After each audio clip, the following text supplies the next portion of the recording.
I'm not saying it is wrong to do it. I'm just saying that there needs to be preparation for repercussions. Yeah. Yep.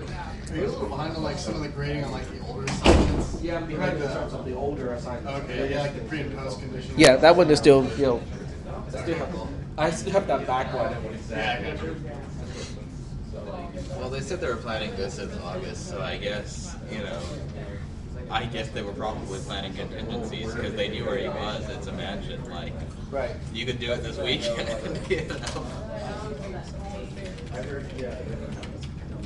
I'm suspecting that they already know something. In other words, they already have some idea of the communication between the cells, and they're just doing this to provoke them to start to do something. And then when they do, they can then capture the rest of the organization because now they've become more visible. Because it doesn't necessarily. It seems like they were in a position to take him alive if they wanted to, and yeah, but that's not going to improve anything. Well, that's true, but it just seems like they could have interrogated him or something. So there must be a reason that they chose to kill him instead of taking him alive. Well, I don't know because most people like that would not be taken alive. They would not allow themselves to be taken alive anymore. So we'll see. It's going to be complicated.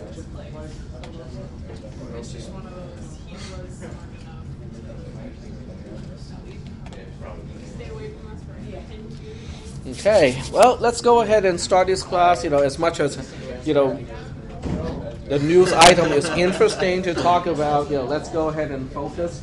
Are there any questions from you guys, regarding topics that we have talked about that will be in the final exam? The final is comprehensive. So just about everything that we talked about will be in the final exam except for the object-oriented concept stuff that we talked about in the past week or so. That's definitely not going to be in the exam. Yep, go ahead. Is it open notes? It is open book, open notes, and I will ask the lab people to see if we can take it in the lab. Yep, question? This is just about the object-oriented programming, but is it correct that classes can have embedded subroutines within them, but yes, records cannot? That's basically the evolution of the concepts. Before there was object-oriented programming, there was only records. And at that time, the best thing you can do is abstract data type, which means, if you have a particular type of record, you define a fixed number of subroutines that can see into the structure of a record. But the rest of the program can only utilize one of these, ADT, abstract data type subroutines to access, the internals of a record type. So that was the best you can do without object-oriented programming. And there are limitations as well. In other words, you cannot say that a circle is a shape and automatically inherit all the properties and all the things you can do with a shape. So that was not we could not do that before object-oriented programming. Object-oriented programming has the concept of a class, which is an enhanced version of a record. It can do everything that a record can, which means it can contain properties or members of a particular type. But in addition, you can also include subroutine definitions inside the definition of a class, and that makes you're changing the perspective because with subroutines and records, you are every time you want to do something, you're starting with a subroutine. And then you tell the subroutine what it is supposed to process. So most of the time, you have to pass a record type object to a subroutine by reference or by value. But when you talk about object-oriented programming, it's the opposite. You start not with the subroutine, you start with the object itself, a variable of a class type. And then you can say, oh, you're a pixel, let's say variable named pixel1. You are a pixel, and a pixel knows how to draw itself on the screen. So you say, pixel1 dot draw, which means, pixel1, go ahead and draw yourself on the screen. So that's kind of like a change of perspectives. But it also allows, some things that would be really difficult to do, like what we talked about last time. All the performers know how to perform, but it is defined in the superclass and Okay, I should say the stub is defined in a superclass called performer, but each subclass has the actual implementation of how to perform something. So that's definitely one of the things that you can only do in object-oriented programming, but not with records. So for all practical purposes, a class is a record, but with extended capabilities. So it sounds like object-oriented programming is just a very powerful tool. It's an interesting way of looking at things, and it does make the organization of programs a lot easier for certain types of programs. Especially, it applies particularly to GUI type of programming. If you're trying to do something like graphical user interface type of programming, that kind of programming really lends itself to object-oriented programming. That's a good question. Any other questions regarding records and classes and object-oriented programming? None of that will be in the final exam, but I just thought it's a since we have time, those are good topics to cover. No questions? What about pre and post conditions? Do you guys want to go over that a little bit? Yeah. Pre and post conditions. We don't remember anything about pre and post conditions. Okay, so let's go ahead and talk about that a little bit. Do you guys have any questions back there? Okay. But let's just kind of focus on what we talked about in the class. And I haven't created a folder for today yet. Let me go ahead and do that. But let me ask you guys another question that is not exactly related to the class, but I think I just want to see how you guys think about it. Now how I recorded most of my lectures, even though it may not be all. If the college can guarantee that all lectures can be recorded, do you think it will be convenient, or it will offer any value if you have the option to either be here or not to be here?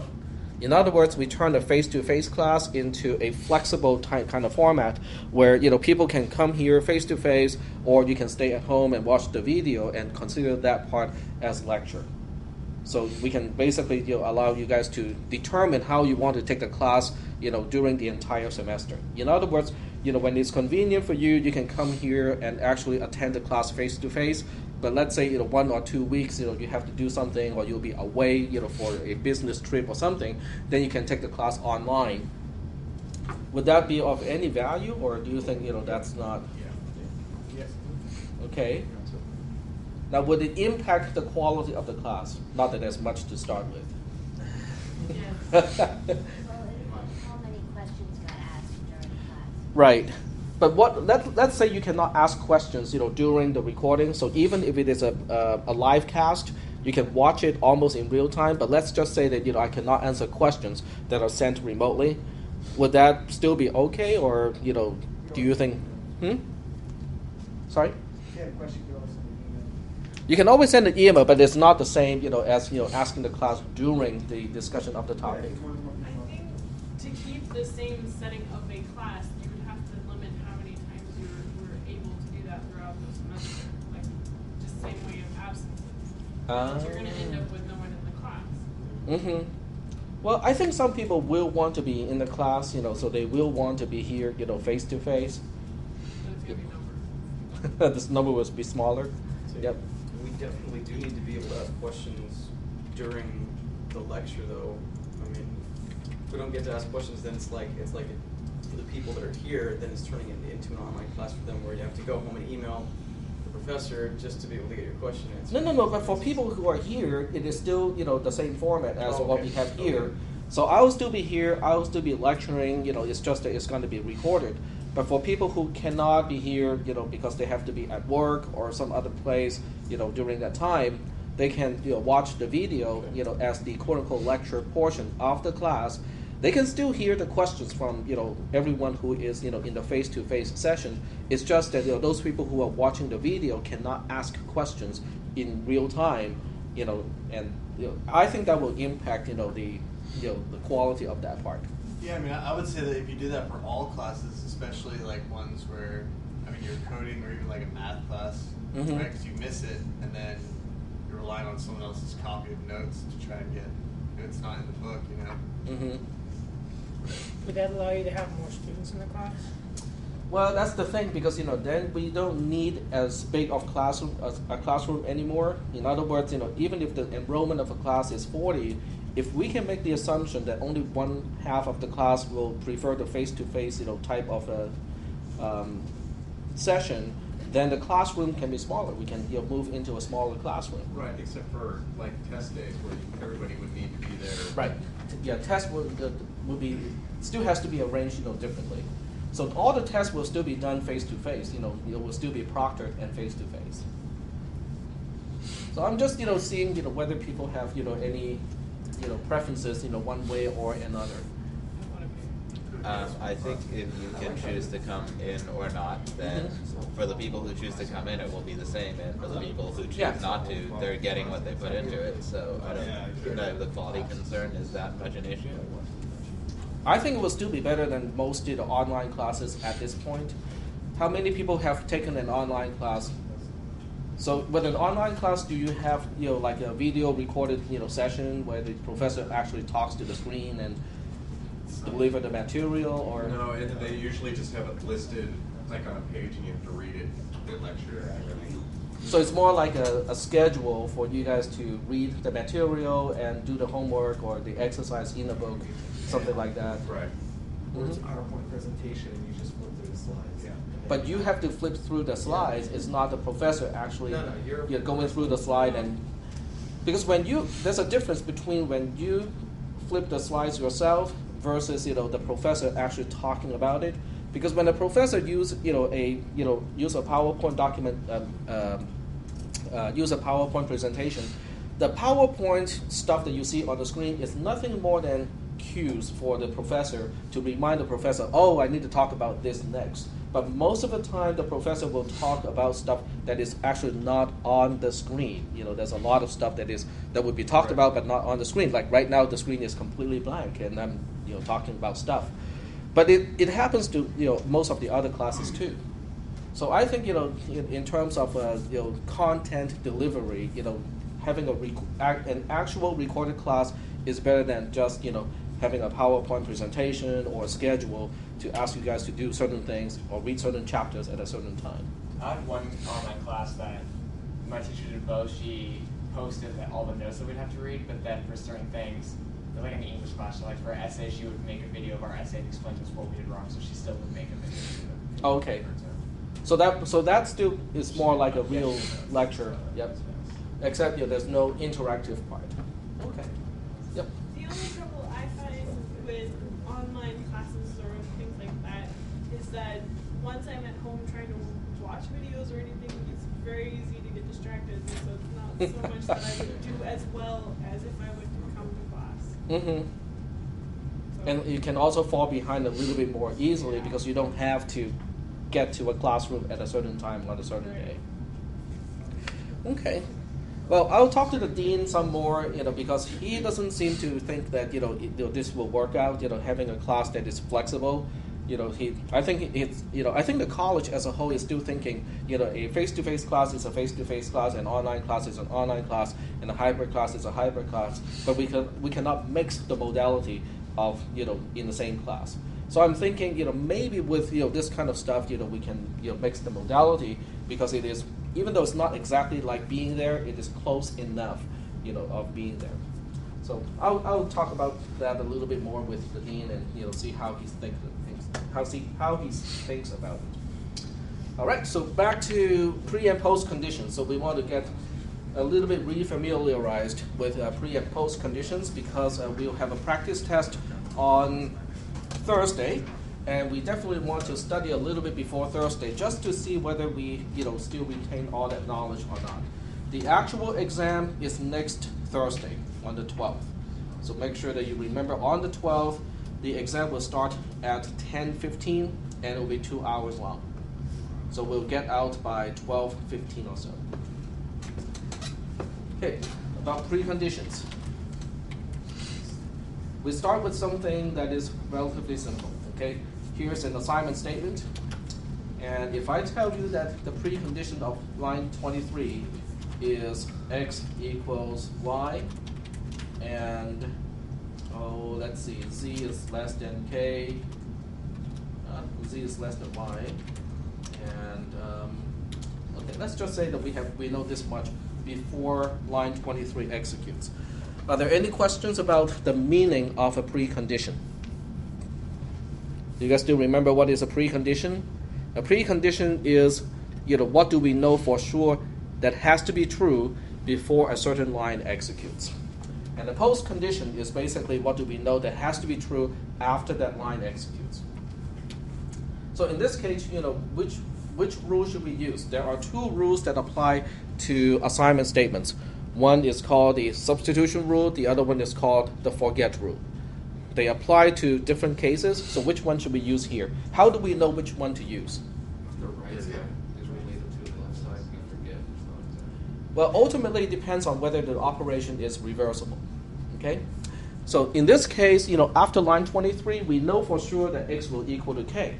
The question is, can I get back to what x used to be, can I reverse the operation? No. In this case, it's not reversible because once you change the value of x to k, k does not depend on x itself, and therefore there's no way to reverse the operation. If the operation is not reversible, you have to use the forget operation because there's no way to maintain the relationship between x and everything else that we know as a precondition. So in this case, we have to apply the reasoning and say that if since the right-hand side does not refer to the left-hand side, use the forget rule. Now the forget rule is actually fairly simple to apply. You say the postcondition of that line depends on the result of the forget operation of the precondition. And which part of the precondition are we forgetting? X equals y. Components that contain x, or references to x. So that's how we say it. And after this, we know one thing for sure, because we know after the operation, x equals k, because the assignment explicitly put the value of k inside x. Are there any questions about this template? This is basically a template to apply the forget rule. Now, some people, at least in the past, would use this symbol in a condition, and that is incorrect. Okay? What is the difference between the left arrow versus the equal symbol, at least in the context of this class? Equal is identity. Right? The Yeah. arrow means update. Yep, exactly, and they are completely different things. Okay, when you specify a condition, it does not make any sense to use the assignment operation. You should only use the equality symbol in this case. So make sure that everybody should understand why we cannot use the left arrow in this context. Okay. So the next step is to spell it out. Okay, we take the precondition, which is this portion here. I'm just doing this the longhand, because I know that we already know what it is supposed to do, but we'll just go ahead and do it using the longhand. This is basically saying, we want to forget components of this part that contains any references to x. And only one of these has references to x. This part here has a reference to x. It states that x used to equal to y, and it is no longer equal to y. So after the forget operation, we have z is less than y. That part can be preserved because it does not mention anything about x. But let's not forget the other part, because from now on, we also know that x equals to k. And that's pretty much the forget rule. It is applicable when an operation is not reversible. Now when I say something is not reversible, it also applies to something like this. Okay, let's say line 47 is x gets x minus x. This operation is also irreversible because regardless of the value of x before line 47, what is the value of x after line 47? 0. It's always going to be 0. So if you know that x equals to 0 after line 47, there's still no way to go back to the value of x before line 47. So in this case, even though on line 47, the right-hand side, which has x minus x refers to x, you still have to apply the forget rule because there's no way to reverse it. Any questions at this point? No questions? So I'm going to use the same format here, except in this case, line 47 is x gets x minus 1. Now this one is different. Okay, let's say pre-47 is x is less than y, and y is less than z. Okay. Or let's make it even better. Okay, let's make x is greater than y and x is less than z. Well, in this case, we can use the substitution rule, and it does not make any sense to use the forget rule. Because if you apply the forget rule in this case, then you will basically say x equals to x minus 1 as the condition, and that does not make any sense. X cannot equal to x minus 1. So that's why in this case, the only thing that makes sense is the substitution rule. But you have to explain, or you have to understand why we can use the substitution rule in this case. Since the right-hand side refers to the left-hand side, and f of x, which is the right-hand side, f of x is x minus 1, has an inverse, f prime of x equals to, now how do I undo x minus 1? Just adding 1 to it, right? We use the substitution rule. Okay. Are there any questions about the rationale behind the decision to use the substitution rule instead of the forget rule? No questions? Okay. Let's continue. In this case, the postcondition of line 47 is the result of the substitution operation on the precondition of line 47. What are we finding? What are we trying to replace? X. We're replacing all occurrences of x by f prime applied to x. Okay, I can use x plus 1, but I would use the inverse function because I want to identify what am I supposed to replace x with, and it is f prime, which is the inverse function applied to x. This part it looks counterintuitive, but it actually works, because what we're doing here is to take this x here refer to the x after line 47. Applying f prime to x will reverse x back to the value of x before line 47. And then all the relationship in the precondition can still be maintained, and that's why we use the inverse function and not the function itself, because we are trying to undo the operation on line 47 so that we can say, oh, even though x has changed, we can reverse those changes so that if it used to be, in this case, greater than y, we know that once we reverse the operation, it will still be greater than y. And the next step is to spell out, all the other stuff. What is pre-47? Pre-47 is this part here, and x is x, and then f prime of x is x plus 1, so we put x plus 1 here. And then in the following step, I just do all the substitution. So y is less than x plus 1 in this case, and x plus 1 is less than z. That's the answer. That's good enough as the answer. Are there any questions about the rule or the substitution rule? Why we can apply that, when do we apply that, and how do we apply that? Kind of? Yep. Yeah, so I wasn't quite getting what you were saying before with, like if we took line 47 and applied the forget rule. What were you saying about that? Well, when you apply the forget rule, you will have to mention that x equals to the right-hand side after the operation. But in that case, it doesn't make any sense because x cannot equal to x minus 1. It has to be a number. Well, it doesn't have to be a number, but it cannot be x cannot equal to x minus 1 because x has a particular value. That value minus 1 cannot equal to, those two things cannot be equal to each other. Yeah. So that's an additional reason why you cannot use the forget It's rule. mathematically incorrect. It's basically false. X equals x minus 1 is always false. Yep. Okay.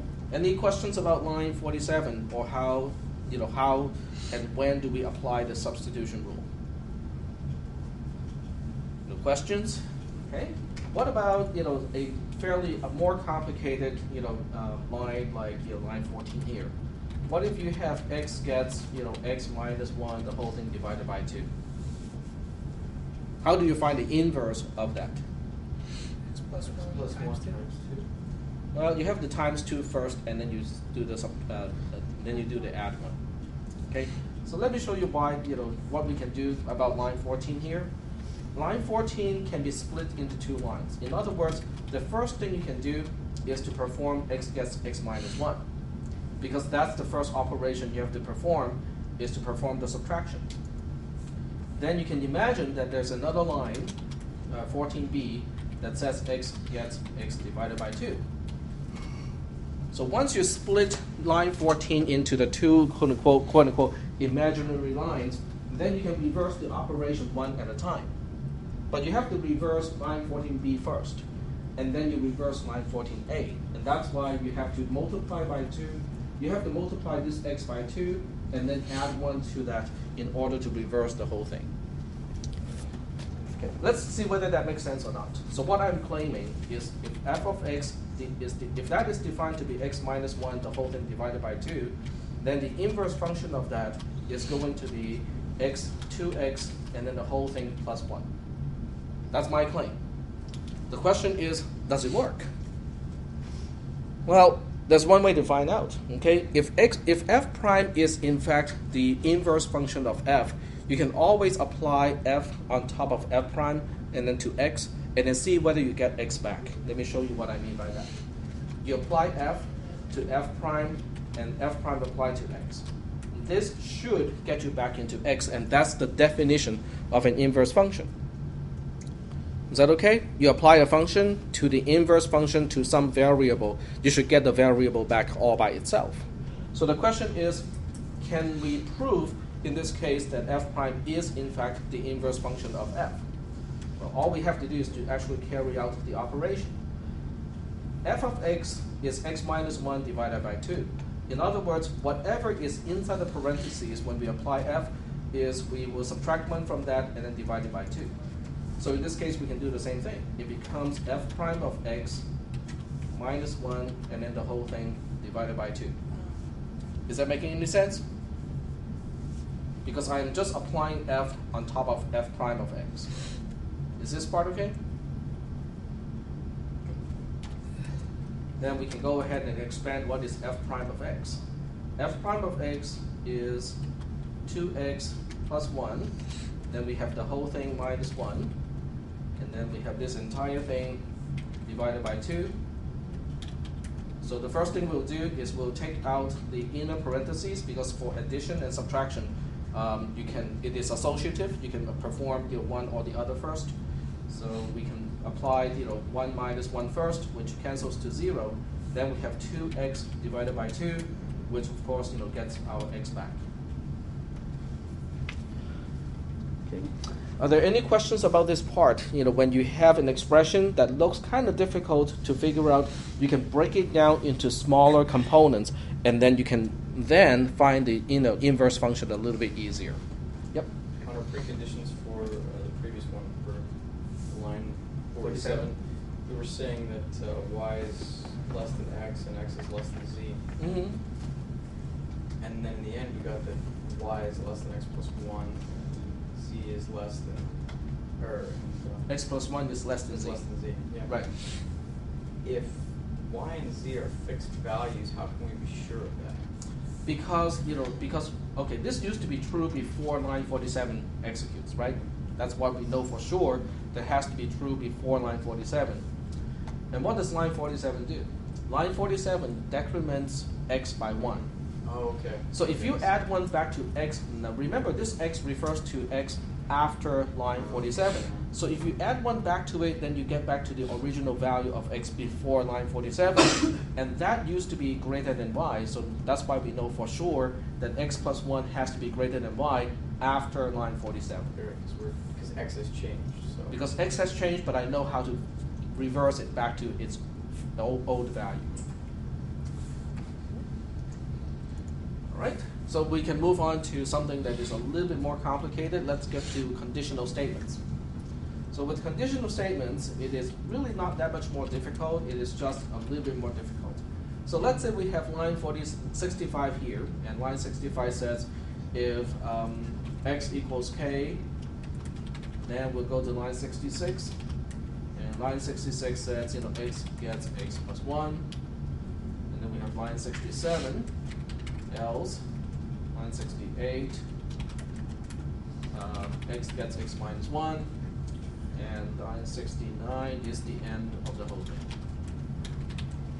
Okay, that's our conditional statement.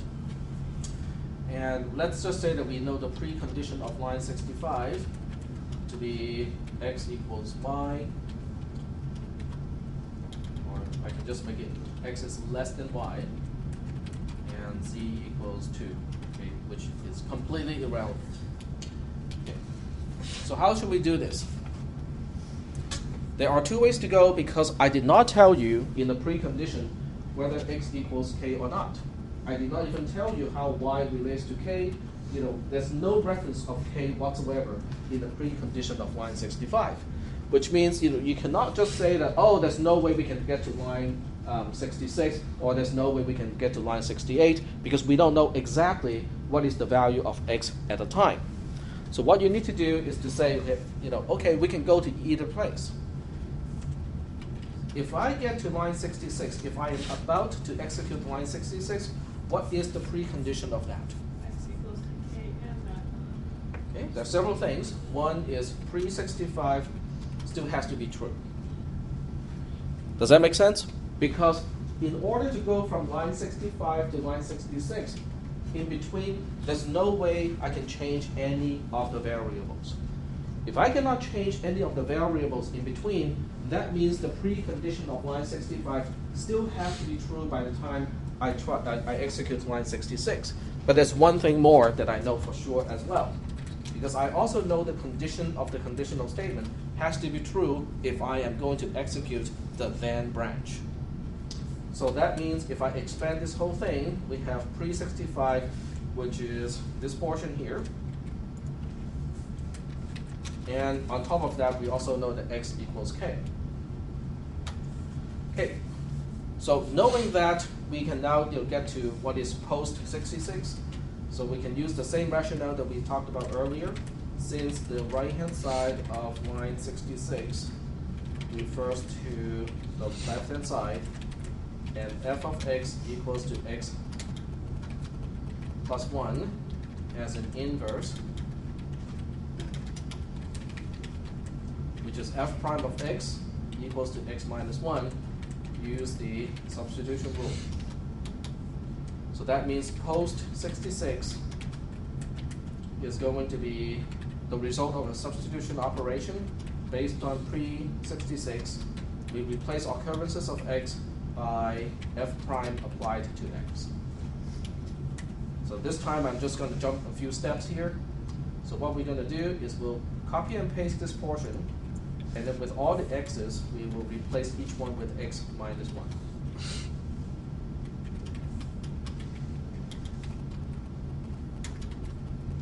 Is that making any sense? Okay. So now we have post 66. What about line 68? What can I say about the precondition of line 68? In other words, if I am just about to execute line 68, what do I know for sure that has to be true? Okay, well, exactly. Pre-65 still has to be there. So don't forget about pre-65. Because if I am about to execute line 68, that means the condition is false, and then I branch or I jump to line 68. In between, I still do not have a chance to modify x at all. So that means whatever is true before line 65 still has to be true right before I execute line 68 in this case. But on top of that, we also know the condition of the conditional statement has to be true, which means x has to be different from k at this point.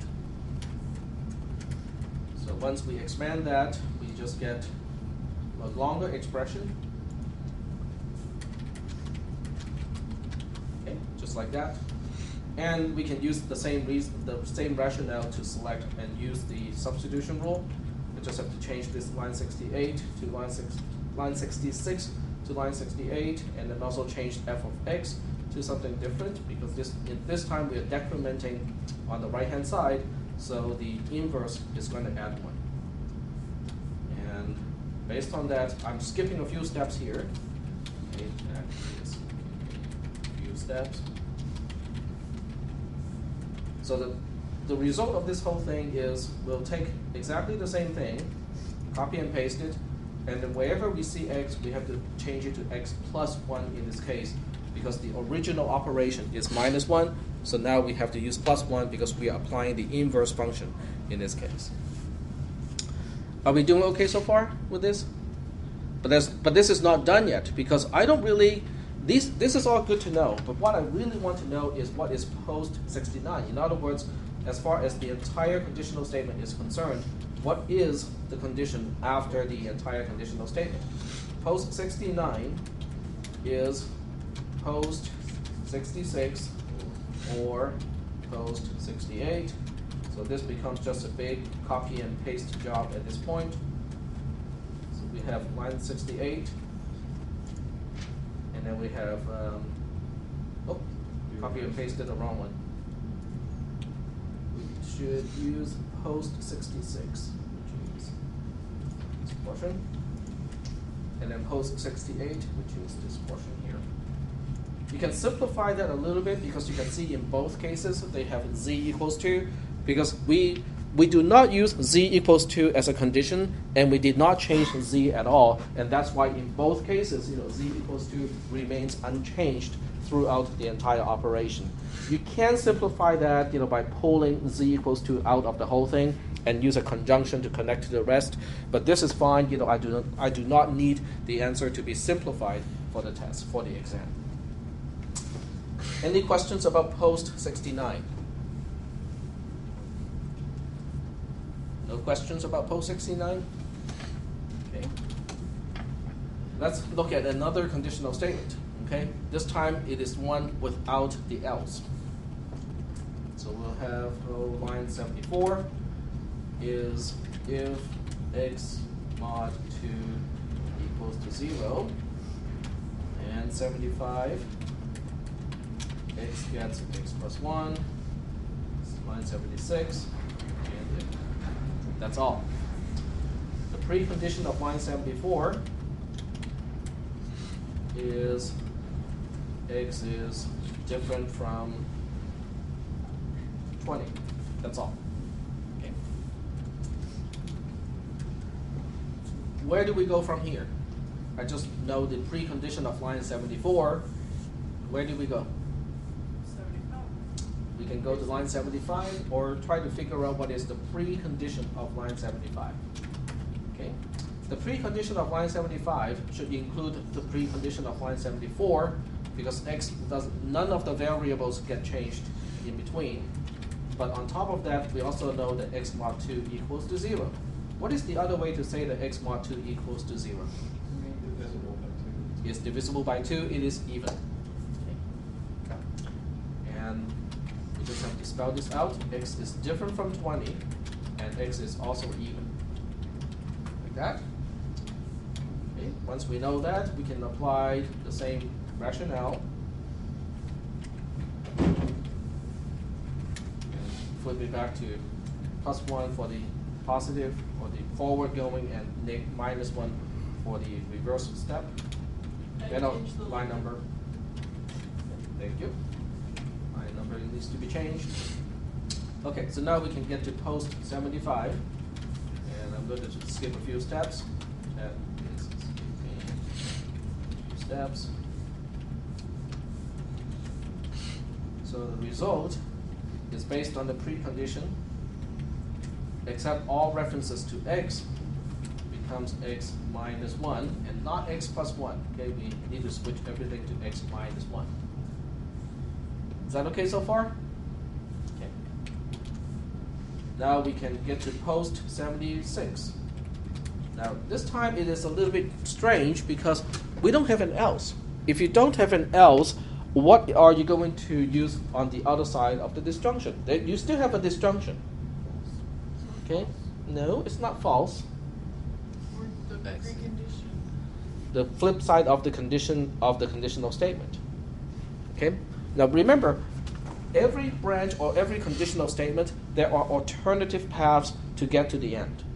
So that's why, when you get to the end of a conditional statement, even once without an else, the end result should still be a disjunction of two things. Okay?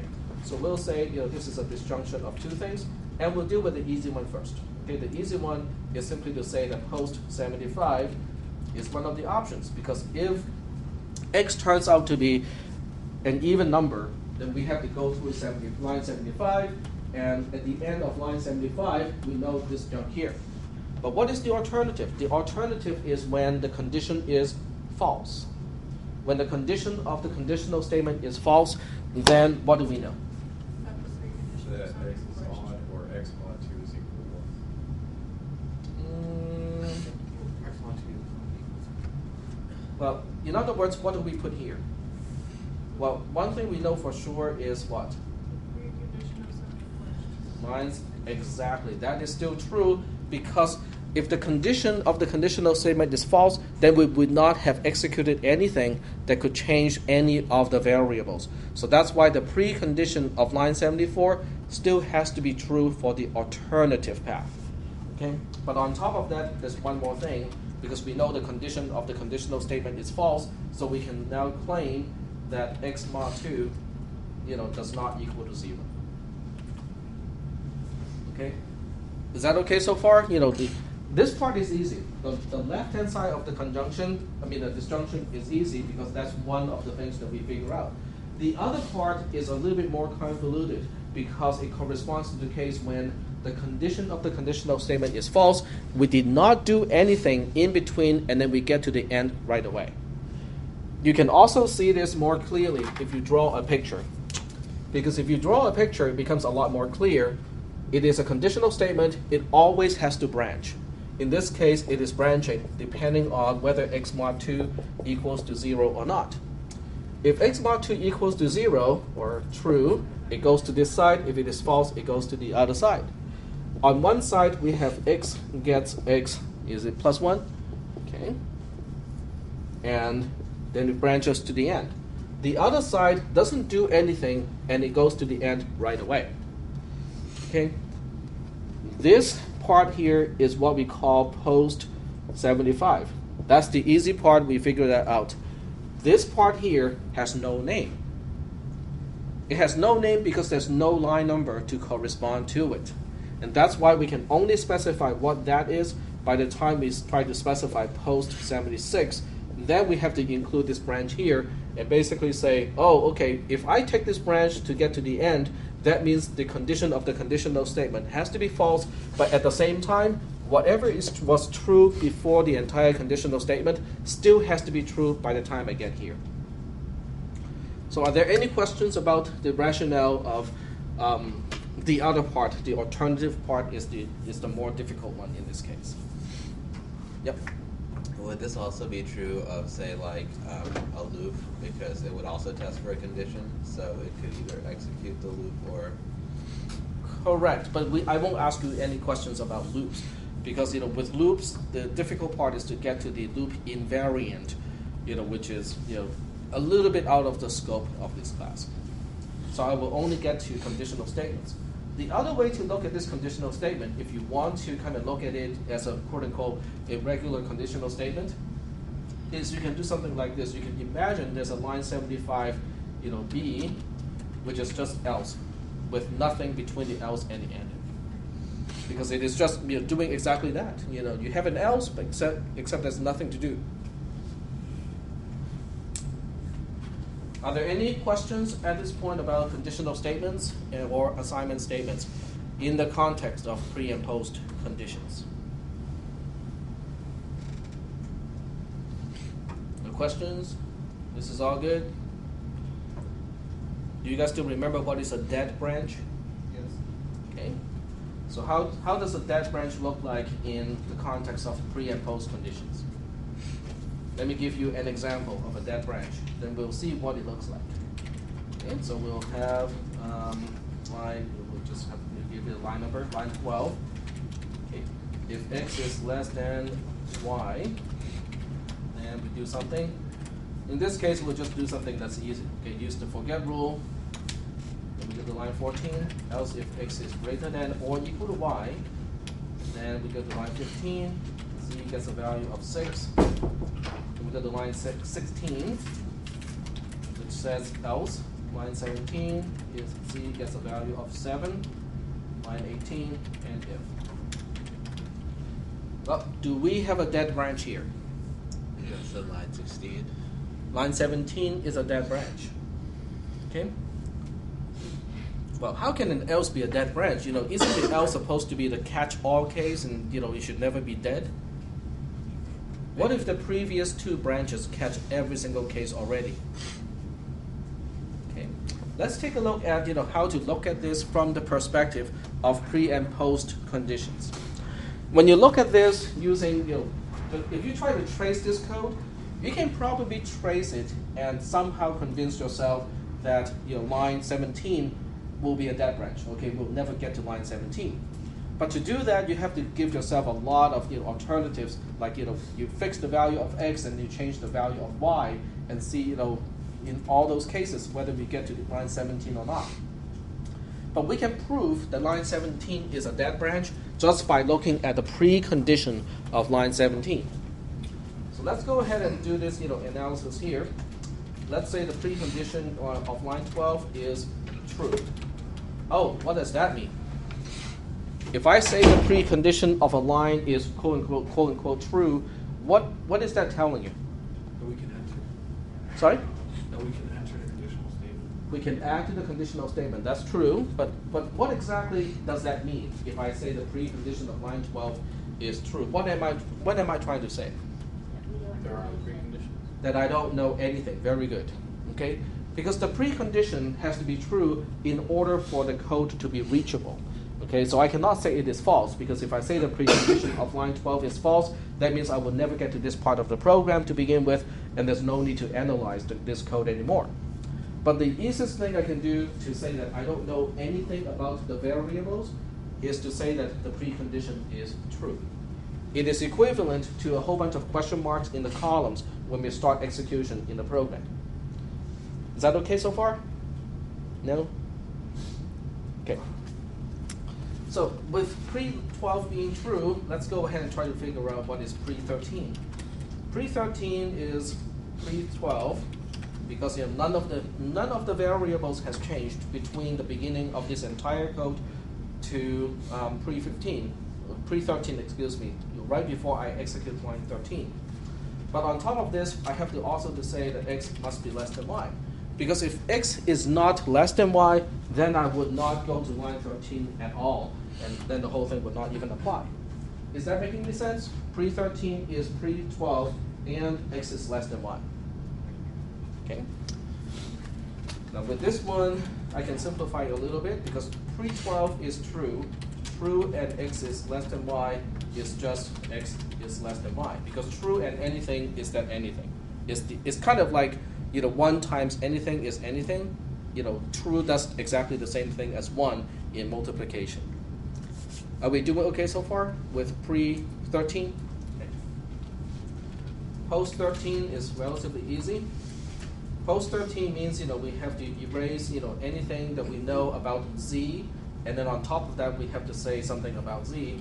But since in pre-13 we did not say anything about z, there's nothing to forget. But we do have to say that z equals 5 after line 13 executes. So once again, I skip a few steps. Okay, so that's a fairly easy case to deal with. Let's take a look at line 15. What do you think is the precondition of line 15?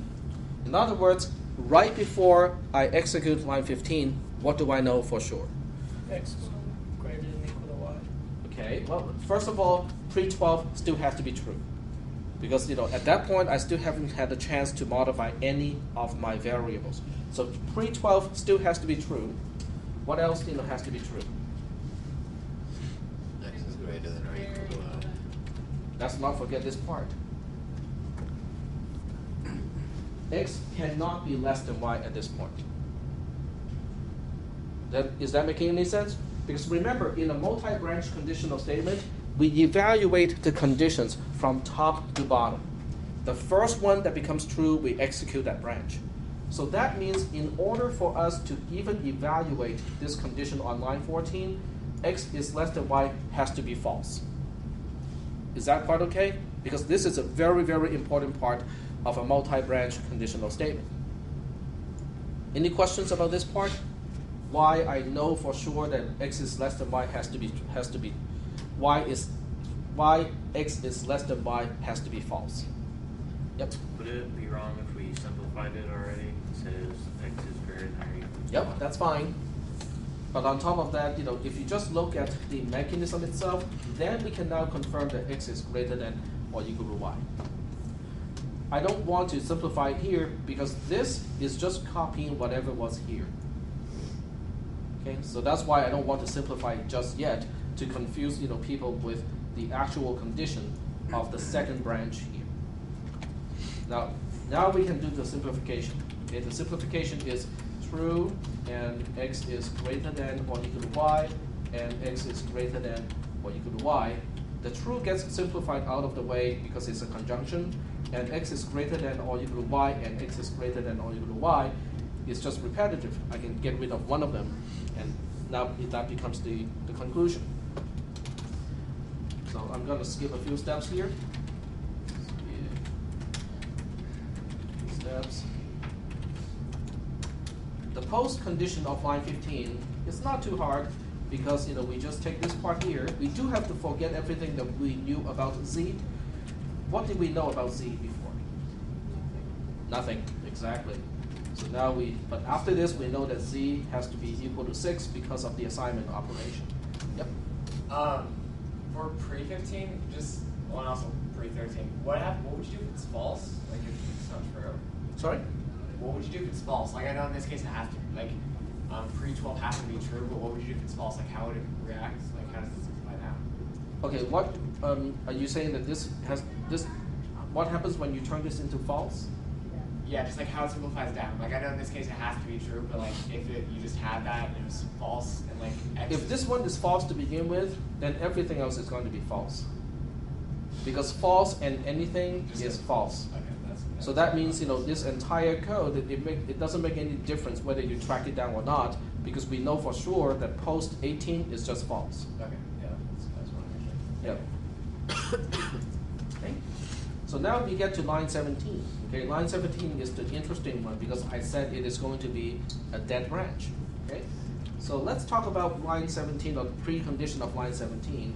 And let's just go back to the original code. This is our first condition to evaluate. That has to be false in order for us to evaluate the second condition. The second condition and the first condition has to be both false in order for me to get to the else here. Okay? And at the same time, pre-12 still has to be true. So that means pre-17 is pre-12 and not the case that X is less than Y, and not the case that X is greater than or equal to Y. Okay, let's spell out what that means. Pre-12 is true. Not X is less than Y is to say X is greater than or equal to Y. Not X is greater than or equal to Y is to say that X is less than Y. The true gets simplified out of the way because that's the easy part. And now we are left with this. What is that? Contradiction. It's a contradiction. Well, but if these two conditions is a contradiction, that means the conjunction of these two is going to be false all the time. In other words, I cannot find any X or Y that can make this expression true. Well, if that is the case, we can just say that it has to be false. So now we have the precondition of line 17 being false, and that is the indicator that line 17 is a dead branch. So every time when you see the precondition of a line being false, that means that line is not reachable. You cannot get to that line when you actually execute the code. And that is without any type of knowledge of X or Y before line 12, because our assumption is that we didn't know anything about X or Y. So regardless of the value of X and Y, we know for sure that we cannot get to line 17. Are there any questions about how I proved that line 17 is a dead branch? No questions? So this is telling you something, because what it's saying is a dead branch can be in the middle of a multi-branch conditional statement. It can also be at the end of a multi-branch conditional statement. Let me ask you one question. Can it be the very first branch of a multi-branch conditional statement? It's pretty easy. I can give you one really simple example. That would make it a dead branch. Don't you think the second line in this case is going to be a dead branch? Because I have a constant of false here as the condition of the conditional statement. There's no way you can turn this false into a true. So that means the precondition of line 2 in this case is always going to be false. Well, what did I just say? If a precondition of a line is false, it is a dead branch. You can never get there. So it is possible for the first branch of a multi-branch conditional statement to be a dead branch. Does that mean all the additional branches have to be a dead branch too? No, because you can have something like this. X gets 3 in this case is not a dead branch. So there's no particular pattern as to which part of a multi-branch conditional statement can be a dead branch. It can be the very first one, can be something in the middle, can be the last one. Yep. So if the machine sees this, if it has false to begin with, it's just going to skip the first line, the first condition, right? And yeah. Go to. It's going to do exactly the same thing as what you do with a regular conditional statement. It is just that when you encounter the first branch, it's always going to take one side and not the other side. So is it just that it sees false and just automatically skips it, or? Yes. Just like with any conditional statement. Because with any conditional statement, when the condition of the conditional statement is false, then you skip that branch and then you move on to the next condition if there is a next condition to evaluate. But if it was false to begin with, wouldn't that make the initial condition true? Right? Say that again? It says if false, then do this. If you start with a value of false, that matches the Boolean value in the first. Wait. But this is not saying something is false. This is saying it is false. It is not saying some kind of condition equals false. It's not saying that. It is just saying that false is the condition to evaluate for that conditional statement. Oh, okay. Okay, so there is a difference between those two. I understand what you're saying. Okay, what you're saying is, okay, let me just get away from this one and say, okay, what you're saying is, what if we have a flag of some kind? Let's say B is a Boolean variable. Then you can do this kind of comparison. Okay, you can compare and see whether B as a Boolean variable has a value of false. So in this case, this expression can be true, can be false, depending on the actual value of variable B. So that's different from what we had a little bit earlier than this case here, because in this case, the condition itself is false. You're not comparing, you're not trying to see if something else is false. It is false, without a question. Is So that it's okay? almost like it's saying skip me. Exactly. That's exactly what it means. But there are other ways to say false, because instead of doing this, you can do something like this.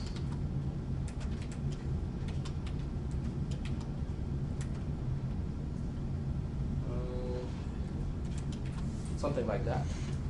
That's also false.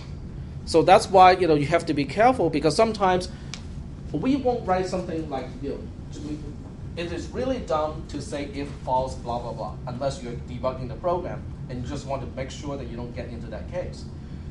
So we usually start with something that is fairly innocent, like x is less than 0. Okay, we start with that. But as you write your program, as you debug your program, you can add additional stuff, to the conjunction. What you add to a conjunction can turn it into effectively a false condition because they're conflicting. In this case, they're conflicting because you cannot find a value that is both less than 0 and greater than 5 at the same time. But this can be the result of like 2 or 3 revisions of this code, so it is not obvious anymore that this is not something that can ever be true. Okay. Are there any questions about what a dead branch is, and all these trickier cases of a statement that becomes a dead branch? No questions?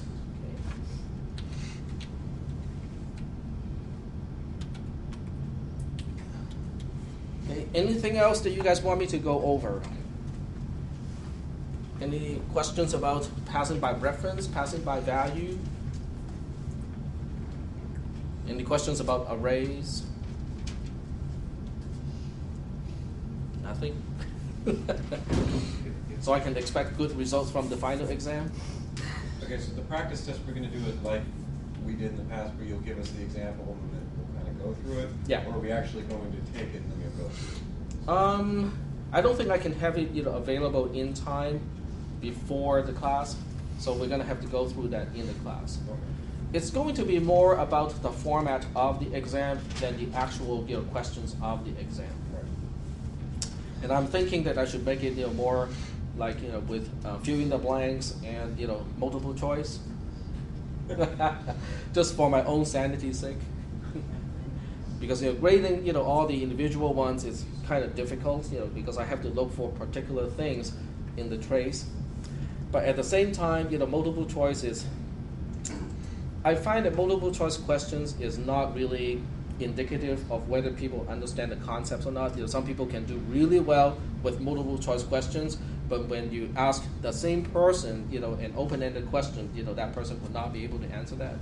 So, I have 2 days to figure out exactly how I want to ask questions in the final. Yep. If it's multiple choice, do we have to show the word? Well, that's the thing about it that may not be good for you guys, is there's no partial credit anymore. Because you cannot show me the work, to get to a particular answer of a multiple choice question. So either it is right or wrong. And if it is multiple choice, I will have to deduct, a certain point value from wrong answers.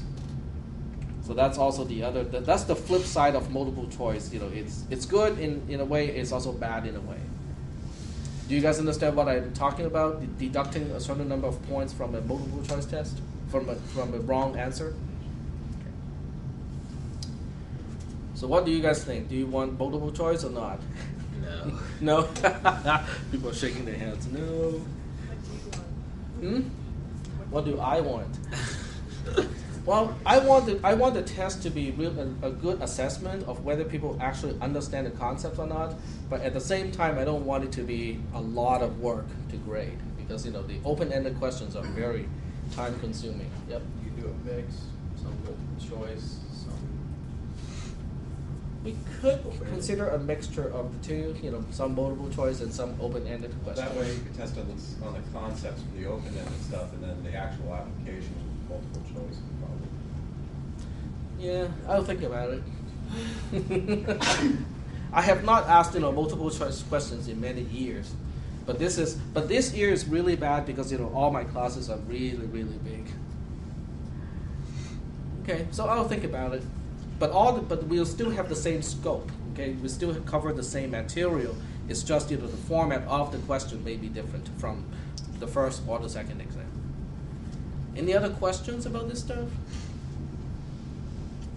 Is Thursday the last class before the exam, or do we meet again on Tuesday? We meet again on Tuesday, so that is good because after the practice exam, if you guys have any additional questions, because I didn't know about this topic until we have the practice exam, you can still ask questions on Tuesday. Next Tuesday is our last class meeting. Any other questions? No other questions? You guys understand how to return values and stuff like that? Well, let me give you something here, and you tell me whether something is reasonable or not. So. let's say we have a record type I, complex as a I. Let's say we're just dealing with integers here. I and R as integer.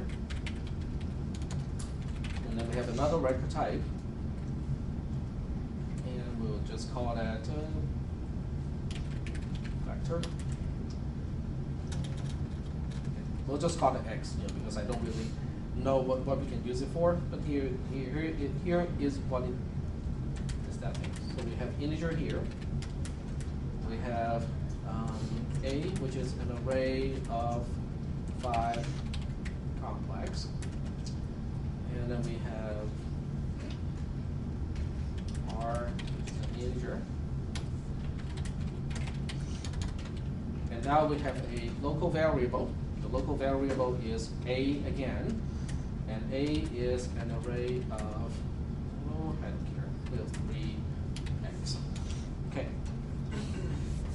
So in this case, I want to find out what is a valid reference to something and what is not a valid reference to something. So can someone tell me whether this, can I do something like this?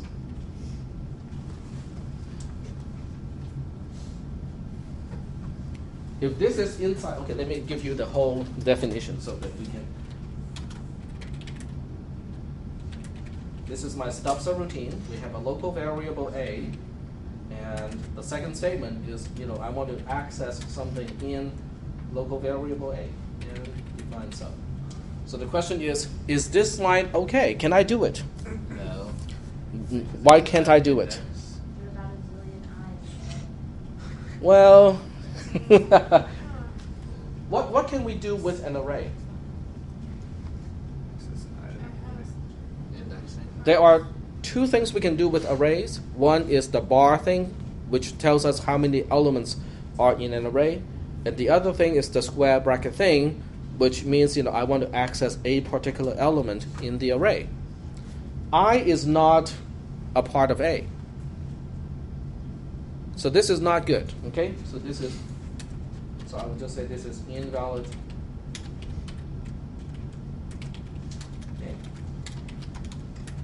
Okay, well, I just said, we can have bar A bar thing. So we can say, oh, by the way, what is bar A bar?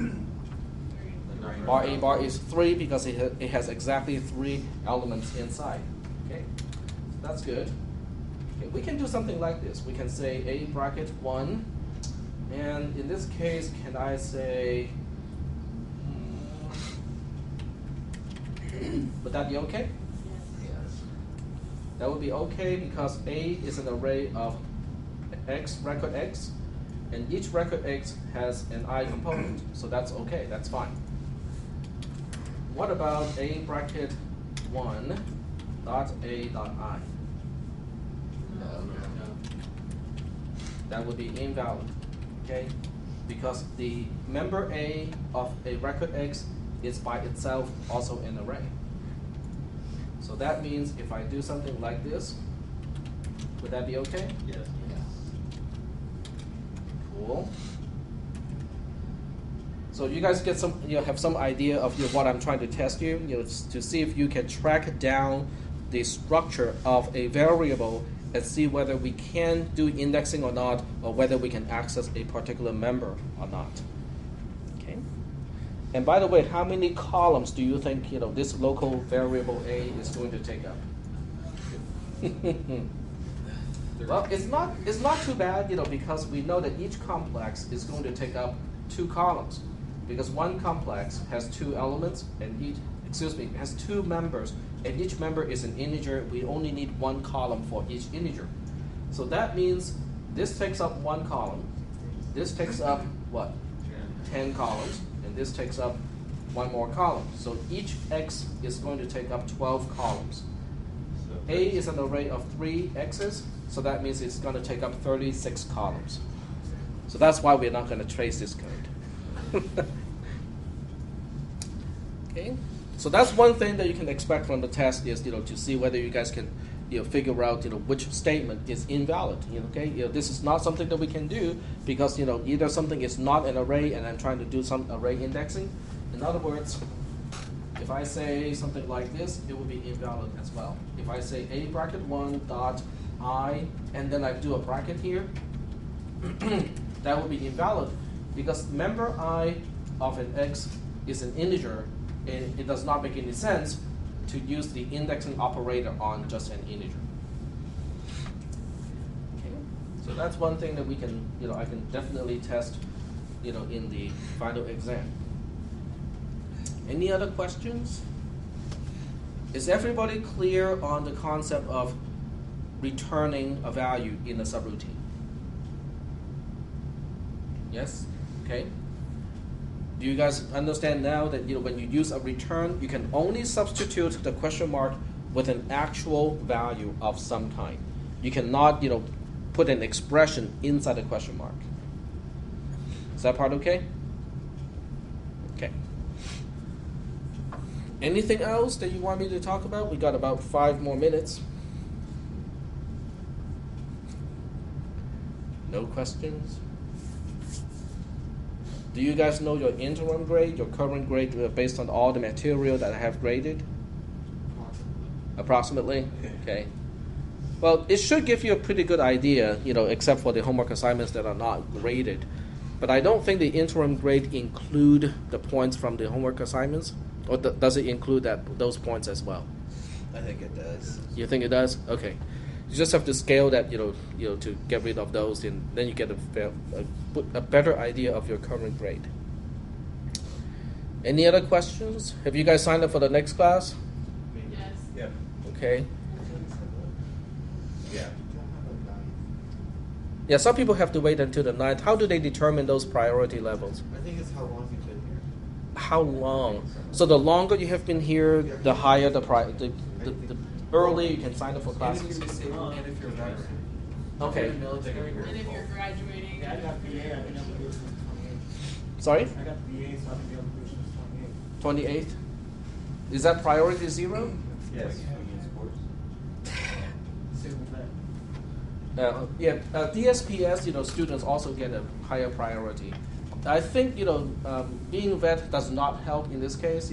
Disabled, helps, but, vet on top of that does not give you any, there's no priority -1. Actually, it's not the disabled, it's the veterans. I'm a veteran, and I was priority 0. I registered last week. But disabled students also have priority 0. They're actually given the same priority. Yeah, but having both, does not make it priority -1. That'd be awesome. That would be, that would be interesting. Incoming freshmen are on the 12th. Yeah. Yeah, which makes it really hard for incoming people to I take double classes. checked today, and some of the classes I registered for are already full. So Yeah, it's not very tricky. I think the C class is probably full already. I looked at the 360 last night at 6:30, and there were 21 students already signed up for it, and there's 30 spots. Yep. Yep. So many of the classes will be closed by the time freshmen actually have a chance to try to sign up for classes. How many instructors are there for 360 in the fall? Well, let's take a look. There's only 2, I think. There are 2, but there are only 2 sections. There are only 2 sections of classes in the fall, which is 1 fewer than what we usually do. We usually have 3 sections instead of 2. Let's take a look. If you guys have to go, you can go. There's no more class material at this point. If you cannot get into CISP 360 and you still want to do something about programming, try CISP 370. It's a visual basic programming class, but it's still programming. It still exercises your skills of programming. So if you cannot get into 360, don't go 1 semester without programming classes, because you will forget stuff that you learned in this class. Does 370 go towards your A? It does not. It Unless does you not. elect it, so It can be transferable though, depending on your major. If you're like a math major though, then you could, or like Not engineering something you or want to something like forget. that. Yeah, other than that, it's not. Yeah. But So it that's does why not- I registered for both 360 and 370 because I get into Sac State. The problem is I don't know what classes I'll get in at Sac State. 'Cause Yeah. I'm not gonna be a priority there. So Yeah, well, I would definitely sign up for one programming class, just so that you can still get some practice of programming. I did both, and I can just drop whichever one I'm not able to. Yeah, well, there are two sections of a cisp300. One is 12212, taught by Iraj Subsidiary, and the other one is 12216, which is taught by Damon Antos. The capacity of these two classes are fairly low, especially the one that uses room 126. This one only has a capacity of 30-something. And the other one uses this classroom, which in theory has a room capacity of about 40-something. But whether they want to open up 40 seats or not in the class is a different question. I'm sorry, with these being pre-requirements, why are they limiting how many people can get into them? Because they can't get into any of the other classes without No, because the professor cannot handle the workload. Because that the next class is going to be more intensive. There will be more homework assignments, and the professor has to spend more time to do that as well. Right. Does Substitution already take a lot of students on the waiting list? I don't think they can take much more than the class size. So once they fix the class size to say 40, then that's the cap. You can basically keep going to the class, for the first 3 weeks or so, and see if. I don't think he will kick you out. If you want to remain on the wait list or just wait until there's an open spot. I think he will let you stay in the class. This is what I tell people: is to basically just stay in the class, keep attending the class, make sure you have a perfect, spotless record in terms of attendance. So when someone else is dropping from the class, you try to move in, at that time. Yeah, but who knows how long that will take, Yeah. because the people are now hanging on to the classes until the W date. Yeah. Question? Yeah. Yeah. I see a C class.